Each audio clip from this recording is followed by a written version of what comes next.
Sutan Syahrir lahir di Padang Panjang, Sumatera Barat. Pada 5 Maret tahun 1909, ia berasal dari keluarga Minangkabau, dengan ayah yang berprofesi sebagai jaksa penuntut umum di Landraat, Medan. Sutan Syahrir mengenyam pendidikan di Belanda, dan menjadi anggota kelompok mahasiswa sosialis dan Perhimpunan Indonesia, Pahlawan Nasional. Sutan Syahrir ditetapkan sebagai Pahlawan Nasional Indonesia pada 9 April tahun 1966.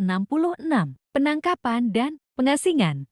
Sutan Syahrir sempat ditangkap oleh Belanda dan dijatuhi hukuman penjara. Meninggal dunia.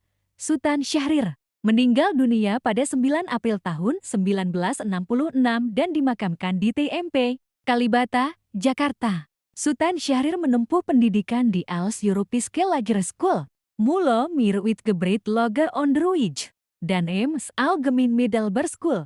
Setelah menyelesaikan EMS, ia melanjutkan pendidikannya di Universitas Amsterdam, Fakultas Hukum, Europese Lagere School Els, Sekolah Dasar.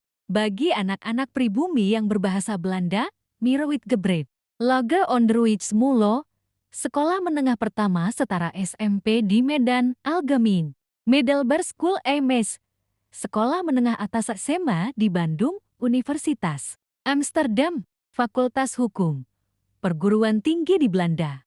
Sutan Syahrir memainkan peran penting dalam perjuangan kemerdekaan Indonesia, khususnya dalam proklamasi kemerdekaan dan mempertahankan kemerdekaan. Setelah proklamasi, ia dikenal sebagai seorang tokoh yang aktif dalam berorganisasi dan berani menentang kebijakan pemerintah kolonial, serta berperan dalam menyebarkan berita kekalahan Jepang dan mendorong proklamasi kemerdekaan.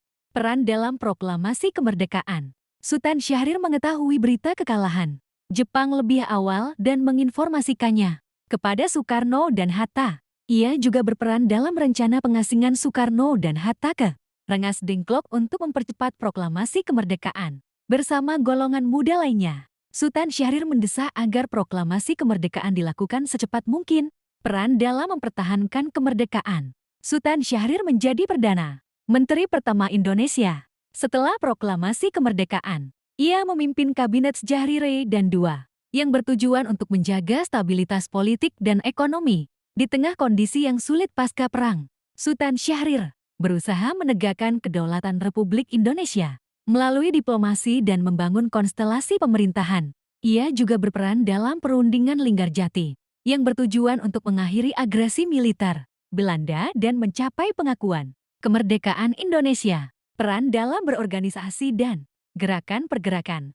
Sutan Syahrir aktif dalam Perhimpunan Indonesia PI dan menggagas berdirinya Pemuda Indonesia. Ia juga menjadi Ketua Kongres Kaum Buruh Indonesia dan terlibat dalam pembentukan PNI baru. Sutan Syahrir juga mendirikan Partai Sosialis Indonesia